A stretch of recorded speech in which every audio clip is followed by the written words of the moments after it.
Hello students, आज हम बहुत ही इम्पॉर्टेंट टॉपिक के बारे में स्टडी करेंगे। उन टॉपिक्स में से एक तो हम पढ़ेंगे इलेक्ट्रोकेमिकल सीरीज़, और एक क्वेश्चन मैं आपको कराऊंगी जो बहुत ज़्यादा इम्पॉर्टेंट है और वो आईआईटी मेंस के अंदर आ चुका है। तो काफ़ी इम्पोर्टेंट टॉपिक है। चलिए पहले हम इलेक्ट्रोकेमिकल सीरीज़ के बारे में स्टडी करेंगे। In electrochemical series the different elements are arranged in terms of their increasing standard reduction potential. ये देखिए, हमने टॉप पे लिथियम को रखा हुआ है और लिथियम का स्टैंडर्ड रिडक्शन पोटेंशियल है -3.04 volt.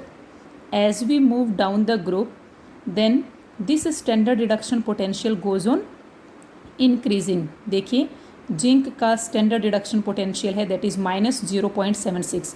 As we move down the group this value comes to be 0.00 volt. किसकी है ये? हाइड्रोजन के लिए है।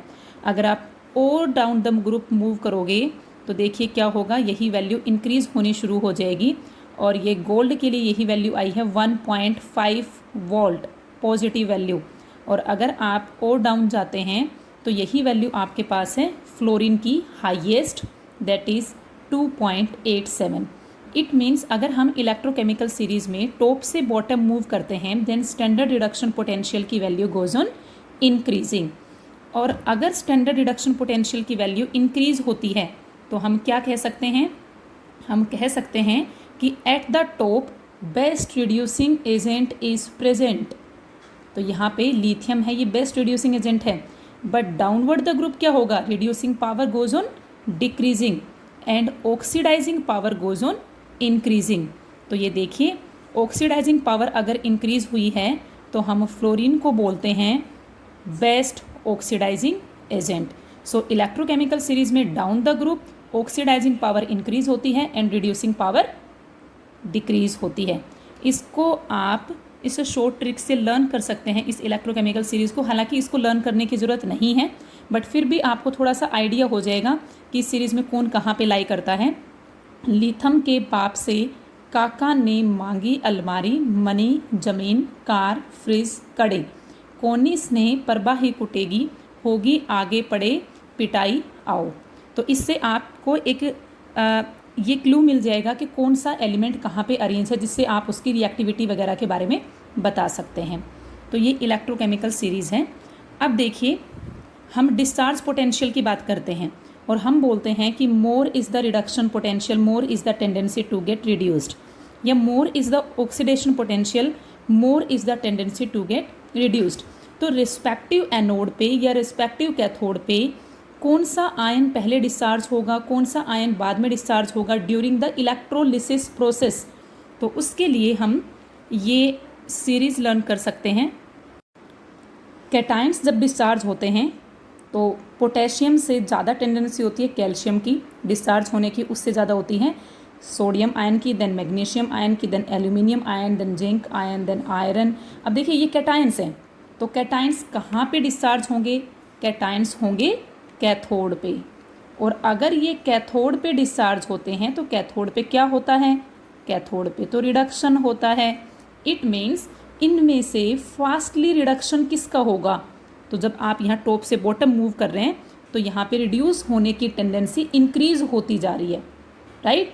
और अगर मैं बात करती हूँ एनायंस की, तो देखिए एनायंस कहाँ पे डिस्चार्ज होते हैं? एनायंस होते हैं एनोड पे डिस्चार्ज। और एनोड पे क्या होता है? एनोड पे तो ऑक्सीडेशन होता है। इट मीन्स अगर हम इस सीरीज़ को लर्न करते हैं तो यहाँ पे सल्फेट से फास्टली डिस्चार्ज कौन होगा? Nitrate ion. उससे फास्टली कौन होगा? Hydroxide ion. उससे फास्टली कौन होगा? Cl negative, then Br negative, then hydride ion. तो ये इनके डिस्चार्ज होने की टेंडेंसी है। आप इसको लर्न करके इलेक्ट्रोलिसिस प्रोसेस के अंदर क्या प्रोडक्ट्स बनेंगे, कौन डिस्चार्ज होगा, वो आप बहुत इजीली फाइंड आउट कर सकते हैं। अब देखिए, इलेक्ट्रोकेमिकल सीरीज़ तो हमने स्टडी कर ली है। अब जो मैं जिस इम्पोर्टेंट क्वेश्चन की बात कर रही थी जो आईआईटी में रिपीट हुआ है, उस क्वेश्चन को हम स्टडी करते हैं। बड़े ध्यान से देखना आपने, बहुत इंपॉर्टेंट टॉपिक है। देखिए, बहुत इंपॉर्टेंट क्वेश्चन क्या कहता है ये क्वेश्चन, पहले बता देती हूँ आपको। जी मेंस एग्जाम के अंदर ये ऑलरेडी पूछा जा चुका है। ये कहता है E naught of OCl negative to Cl negative is x volt. देखिए ये क्या कहना चाह रहे हैं, ये कहता है कि जो इलेक्ट्रोड पोटेंशियल है इस इलेक्ट्रोड के लिए OCl नेगेटिव कन्वर्ट हुआ Cl नेगेटिव में। ठीक है, सबसे पहले हमें ये देखना है कि यहाँ पे इसका ऑक्सीडेशन हुआ या रिडक्शन हुआ। चलो देखते हैं, यहाँ पे क्लोरीन का ऑक्सीडेशन स्टेट क्या है। ऑक्सीजन का ऑक्सीडेशन स्टेट होता है -2, क्लोरीन का मैंने x कंसिडर कर लिया इक्वल टू -1, और इससे आप वैल्यू निकालोगे तो ये आएगी +1। और यहाँ पे क्लोरीन क्या है -1, इट मीन्स हमारा क्लोरीन +1 से -1 में कन्वर्ट हुआ है। मीन्स क्या हुआ है, रिडक्शन। कितने का रिड्यूस हुआ, यहाँ पे 2 का रिड्यूस हुआ है। इट मीन्स ये 2 इलेक्ट्रॉन गेन करेगा। तो कहता है ये जो आपको वैल्यू दे रखी है ये रिडक्शन पोटेंशियल की वैल्यू दे रखी है। कितनी वैल्यू दी हुई है, ये आपको x वोल्ट गिवन है। इसको मैंने इक्वेशन नंबर 1 कंसिडर कर लिया है। ठीक है, अब देखिए सेकंड क्या कहता है कि the E naught of Cl negative, अब की बार कहता है कि Cl नेगेटिव को हमने कन्वर्ट किया है किसमें, Cl के अंदर, या हाफ Cl2 भी लिख सकते हो। यहाँ पे क्लोरीन का ऑक्सीडेशन नंबर कितना है -1, यहाँ कितना है 0। तो -1 से 0 होना means increase in oxidation number, increase means oxidation हुआ है। तो ऑक्सीडेशन हुआ है इट मीन्स इसने इलेक्ट्रॉन लूज किया होगा। और इसके लिए जो ऑक्सीडेशन पोटेंशियल की वैल्यू है दैट इज़ y वोल्ट। इसको मैंने इक्वेशन 2 मान लिया है। ये कहता है कि अगर इसके लिए ई नोट की वैल्यू x हो, सेकेंड वन के लिए ई नोट की वैल्यू y हो, और आपको थर्ड वन दिया है, थर्ड वन क्या बोल रहे हैं, OCl negative convert into half Cl2। अब यहाँ देखिए ऑक्सीजन क्लोरीन पे जब आप ऑक्सीडेशन स्टेट निकालोगे तो क्या वैल्यू आएगी +1, और यहाँ पे इसकी वैल्यू 0। तो +1 से 0 का मीनिंग रिडक्शन हुआ है। कितने का डिक्रीज हुआ है, 1 का डिक्रीज हुआ है। इट मीन्स इसने 1 इलेक्ट्रॉन गेन किया है। मीन्स इसके रिडक्शन पोटेंशियल की वैल्यू गिवन है दैट इज Z वोल्ट। ये हमें 3 इक्वेशन गिवन है, राइट। देखिए फर्स्ट वन के लिए जो पोटेंशियल की वैल्यू गिवन है दैट इज x, सेकंड के लिए y और थर्ड के लिए z। ये आपसे क्या पूछ रहे हैं, ये आपसे कहता है कि find out the relationship between x, y and z। कहता है बताइए यहाँ पे x, y और z के बीच में क्या रिलेशनशिप है। बड़े ध्यान से देखना, बहुत इंपॉर्टेंट क्वेश्चन है। अगर हमें यहाँ पे इन तीनों के बीच में रिलेशनशिप फाइंड आउट करना है तो देखो जो फर्स्ट इक्वेशन मुझे दी गई है, अगर मैं फर्स्ट इक्वेशन को और सेकंड इक्वेशन को ऐड कर देती हूँ तो मुझे थर्ड वन इक्वेशन मिल जाती है। देखिए आप ऐड करके देखिए, हमारी फर्स्ट वन जो इक्वेशन है that is OCl negative +2 electron Cl negative. Second equation है Cl negative convert into half Cl2 plus electron. मैंने दोनों को ऐड कर दिया, ऐड किया तो क्या हुआ, ये Cl नेगेटिव से कैंसिल, तो हमारे पास इक्वेशन बन गई है OCl negative converts into half Cl2। और देखिए यहाँ पे 2 इलेक्ट्रॉन्स, यहाँ पे 1 इलेक्ट्रॉन, तो 1 इलेक्ट्रॉन इधर आएगा तो ये क्या आ जाएगा 1 इलेक्ट्रॉन। अब एक बार कंपेयर करिए, ये थर्ड इक्वेशन है, ये थर्ड है। Means third equation is obtained by the addition of first and second equation, right. तो इसके अकॉर्डिंग अगर हमें इन फर्स्ट और सेकेंड को ऐड करके हमें थर्ड मिलती है तो मैं ये लिख सकती हूँ कि Z is equal to x plus y, लिख सकती हूँ ना। और अगर मैं ऐसा लिख सकती हूँ तो हमारे पास x, y और z का रिलेशनशिप आ गया, क्लियर। लेकिन ये आंसर हमारा रोंग है, और ये हमारा फर्स्ट ऑप्शन ही दिया जाता है आंसर के अंदर कि z is equal to x y, ताकि बच्चा इसको टिक कर दे।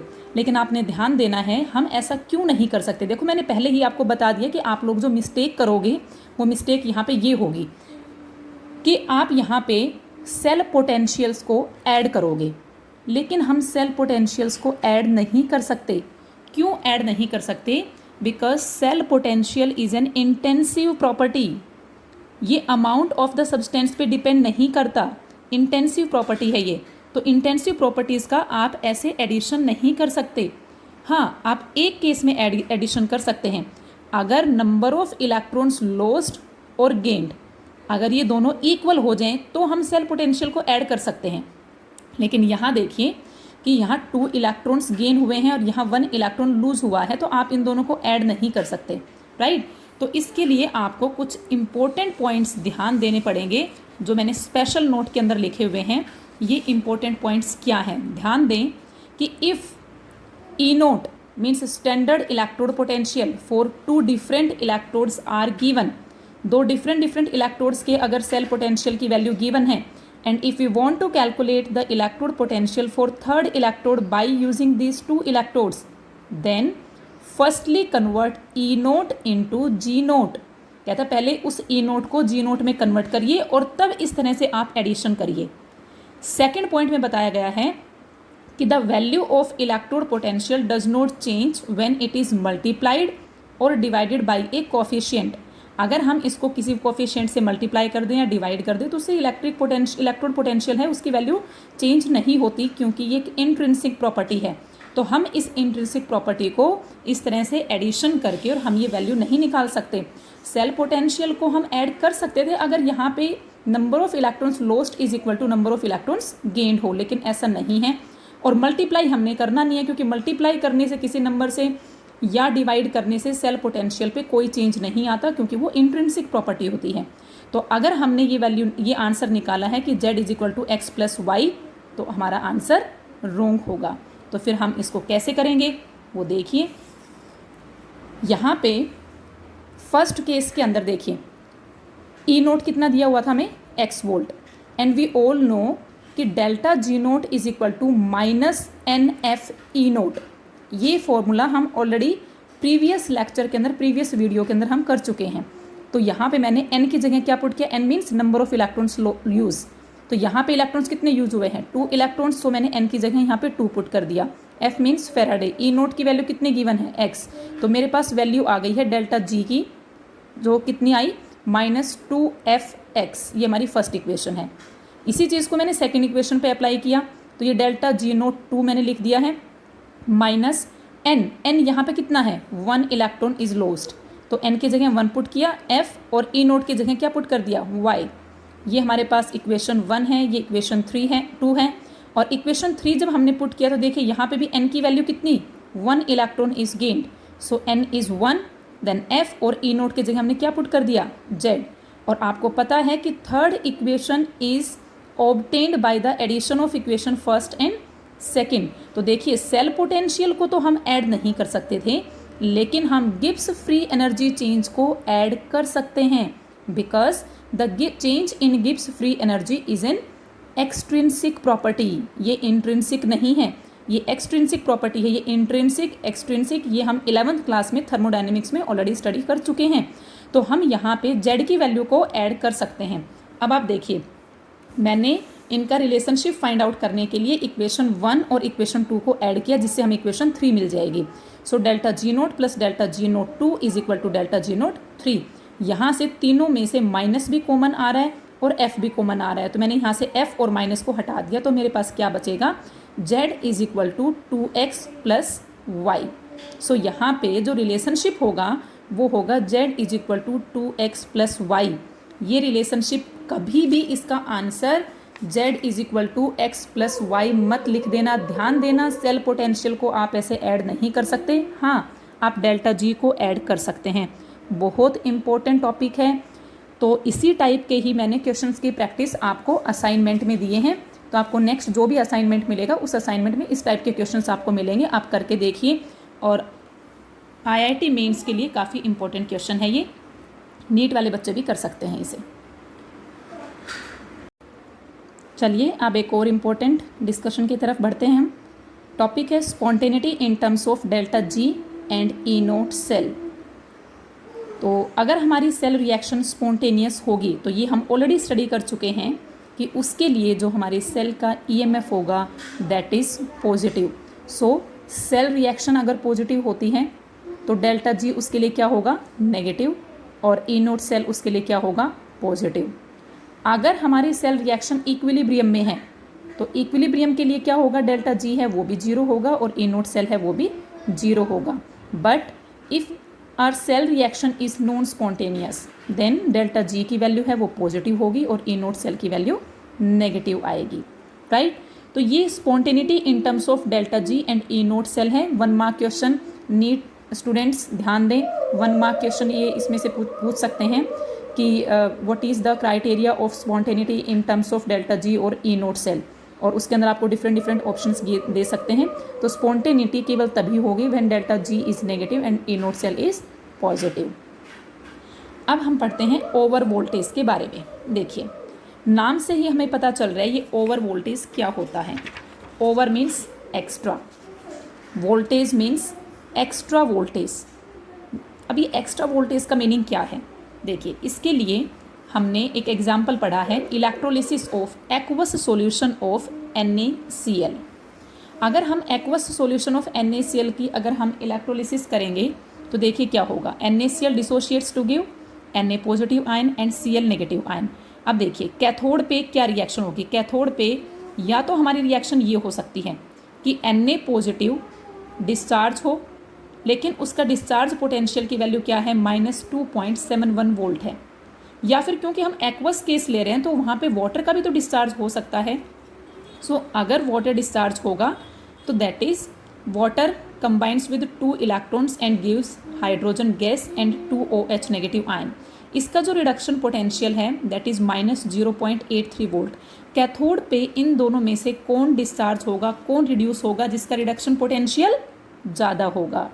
मोर is the reduction potential, more is the tendency to get reduced. So आप चेक करिए, first one is -2.71 volt, second one is -0.83 volt. कौन सी वैल्यू ज़्यादा है, दिस वन। और अगर ये वैल्यू ज़्यादा है it means second reaction occurs at cathode और फर्स्ट रिएक्शन वहाँ पे नहीं होगी।